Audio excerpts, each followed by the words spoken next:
Hello. So, about 5 months ago, my family of 6 moved across the country from St. Louis to southern Florida. And in doing so, we lost some square footage on our home. Back in St. Louis, we had a 5-bedroom house. We had 3 bathrooms. We had a large basement with lots of storage space, and we went to a 3-bedroom house with 2 bathrooms. So we lost 2 bedrooms, we lost 1 bathroom, we lost some garage space, and we lost our basement. However, with all that being said, we gained a ton. Gained a ton of mortgage payment because the cost of living in South Florida is extremely high compared to the Midwest. But in reality, we gained a ton of extra time and energy, and we are not feeling like we're just constantly cleaning our house because we were able to downsize. So I want to show you today what we did with our kids. We went from 5 bedrooms with 4 kids. So each child had their own bedroom to now the girls are sharing, they are 11 and 9, and the boys are sharing, they are 4 and 2. So I wanted to do a little bit of a room tour for both of their bedrooms and show you how we made it work, where we put the toys.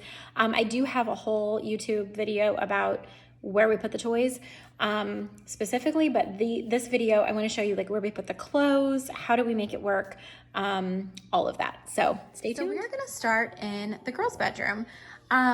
We have this gate here because the girls have a loft bed, and I want to keep our 2-year-old out of their room because I don't want him climbing up on the loft bed. So they have kind of like a little suite here with their bathroom, and then this is their bedroom.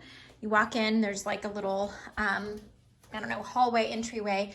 And I want to say that I did not stage this one bit. This is how their room is, right down to having, things on the floor and things on the shelves, and we've got AirPod case and all of this, but like this is reality. This is how we actually live and how they keep their room. And it actually is really not that bad. So Chloe had this bunk bed or this loft bed whenever we were in St. Louis. And obviously now they both use it. Chloe's bed is on the top and Reese's is on the bottom. They love to get on Pinterest and get ideas. And so Chloe wanted this whole like light situation up here, and Reese wanted this down here. And we just, hung some art on the wall. They do keep their beds made. They just appreciate a nice clean space. Reese will definitely, as you can see right here, tolerate a little bit more clutter, but it's really not bad, not at all. So their desk, their desk is built into this, which is lovely, and they have, all their desk accessories in there and things are organized.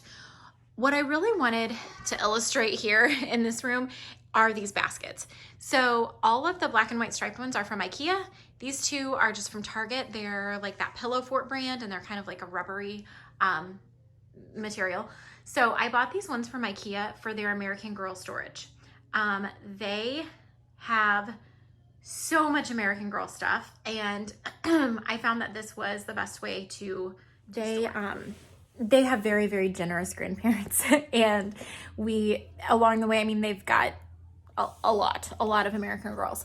When we were moving here, they are 9 and 11, so they don't sit and play with toys all the time. They really don't play with Barbies. They don't have a lot of actual toys, which makes life easier when you're trying to keep things somewhat picked up. But the American Girl stuff is just something that I think that they will want to maybe pass down to their daughters if they have daughters, or just keep and hang on to. So I didn't want to have to get rid of that. And also, it's not safe really to store anything super valuable in the attics and the garages here because of the mold issue. It's really humid and things can get moldy and stuff. So we knew we weren't going to put these in tote boxes and keep them outside. So we utilized the space that we had, which is kind of this awkward, I'm not really sure what we would call this, but it's just a little like loft area that you really can't do anything else with. Put the dolls in there and they can get to them. They just kind of lean over off the top of the bunk bed. I don't know how safe that is, but that's what's in those totes. All American Girl dolls, clothes, accessories. On to this corner, and again, not staged. We didn't even move the blankets, but Chloe has this little vanity. I actually like to come in here and put my makeup on because of the natural light. It's better than it's better than my dark bathroom in the mornings because the light will come in. So she has her little vanity here, and then they do have a TV in their bedroom. And they've got this PlayStation and a Nintendo Switch, and they kind of just keep all of the other games and stuff in there, and they sometimes throw those blankets on so they can use those. So I'm gonna walk over now to the closet, and same story with clothing that we have with American Girl dolls. We have very generous grandparents and also, you know, parents who are suckers. And we have purchased a lot of clothes for them. The good thing about Florida is that we only have one season, and that is an endless summer, so we really don't need to have tons and tons of clothes. However, Chloe's got some hoodies because she wears those to school because it's cold in her classes. So they have this little shoe organizer here, and kind of what we do is just if we don't wear something, if you go through your closet day in, day out, and you always pass up the same shirt, it's probably time for that shirt to get passed on and donated to someone who could use it. So pretty frequently we are setting up pickups we actually use like the Vietnam Veterans Association, and they come pick it up off of our porch, and it is fantastic. I don't have to take it anywhere. I know it's going to a good cause, so that's what we do. But there are tons of options out there, and you know there are tons of different ways to keep the donations and maintain that while you are waiting to take it to your preferred drop-off location. So we usually keep, I'm looking and I don't see one, but I think it's because we just had a donation. We usually keep like a bag, just like a Whole Foods bag in there, or whatever, Target bag, and fill it up with stuff as we go. And then set up a donation at least once a month, but sometimes, you know, twice a month. These baskets, as you can see, they've kind of pared down enough that they have the baskets stacked inside of each other. These are full of just random things little girls keep. I don't know, one of them has socks. This one has just like some old toys and like an old little play phone, but not much. These are full of linens, extra sheets, and kind of my rule of thumb is like we don't need 6 pairs of sheets. We just don't. We especially don't need flannel because it's so hot here all the time, but like we don't need to keep all the sheets just because they were a cute print and they struck our eye at Target. We have the sheets that are on the bed. We have a spare set of sheets. That's all we need.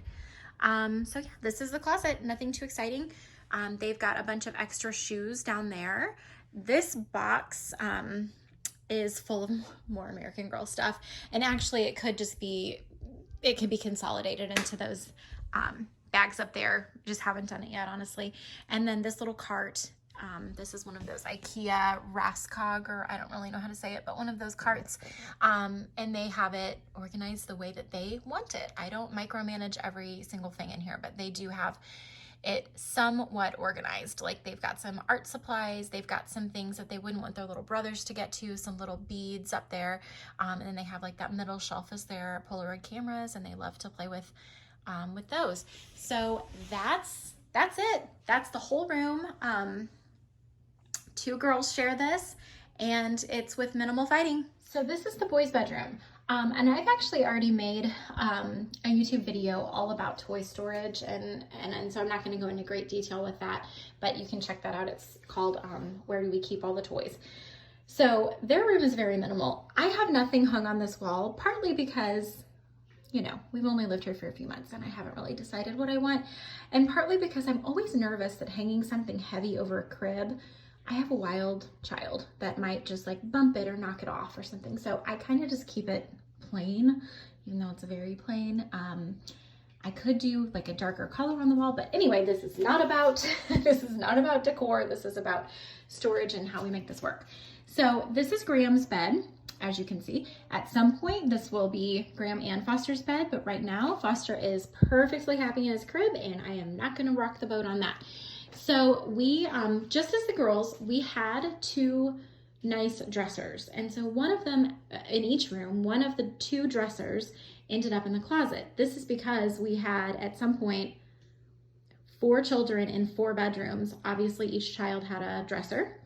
Now we have half as many rooms. And so we have closets and dressers, dressers and closets, which actually works super, super well. I mean, it makes sense. Clothes go in dressers, clothes go in closets. So I'm going to show you the closet. And again, I did not stage this in any way, shape, or form. So no judgment. We have Graham's stuff on this side. Then those plain hangers, Foster stuff on this side. All of the shirts are hung. All of the pants, shorts are in the drawers. The bottom drawer is for extra linens. Top drawers are for, this one actually houses like special sentimental things like baptismal gowns and things like that. And then this one is socks and some swim diapers and a few random things. Up at the top here, I have one box and one only for hand-me-downs from Graham to Foster. So they are about 2 sizes apart, which makes it challenging because they don't go straight. It doesn't go straight from Graham to Foster. That'd be nice. I would never have to store anything. But it's not really like that because Graham is currently in like a 4 or 5 and Foster is in a 2. So we have 3T stuff in here. And if it's made it into this box, it must be really, really, really special. I'm not going to hold on to pajamas that are pilled and stained. I'm not going to hang on to t-shirts that are stained, pilled, washed a bunch of times. Like, it's just not worth it for my own sanity and for the square footage that we have. Like, that can be donated to someone else. And when the time comes and if he really, really, really needs that graphic tee or whatever it is that I donated, we'll just have to rebuy it. But in the meantime, we don't need to have totes on totes of stuff. Extra blankets, an air hockey game, this little nap mat that I purchased for Graham, and then he didn't end up going to pre-K that year, so we never used it. I have this tall laundry basket because it's slim and tall and it just fits in this space really well. As you can see, it's kind of overflowing because it is January 7th currently and we just had Christmas, so we have lots of toys. And then lastly in the closet is this large luggage. So I, again, don't want to put luggage out in the garage because I don't want to have any issues with mold or bugs or anything like that. So I have luggage inside of luggage inside of luggage. To condense, and on the outside of each piece of luggage I have what's in here. So if we're looking for the boys' blue luggage, we know it's in this one, or whatever, the car seat luggage strap. That's it. That's all for the closet. Then this is what I was mentioning earlier about the toy storage. As you can see, we have no toys out really, except with the exception of these blue and white baskets. We have a train track, we have magnetiles, and then we have this little car wooden toy thing and like some puzzles in there. Underneath of the beds is where we keep the toys. So we have these 2 bins from IKEA. They're wonderful. They have a handle, we pull them out, and then this is where we keep all the toys. I don't want to walk into a bedroom or put a child to bed in a bedroom and just look at a ton of multicolored plastic things. So same with this bed. We have another bin. This one's not from IKEA. It's actually from Amazon, and I would not recommend it. It's kind of doesn't really hold its shape very well. But this is where all of their kitchen toys are. And yeah, that's it. There's nothing under this because you would be able to see. There you have it. I hope you enjoyed this video. If you have any questions about anything, please feel free to send me a message, and I will be happy to try to answer it for you. Have a great day.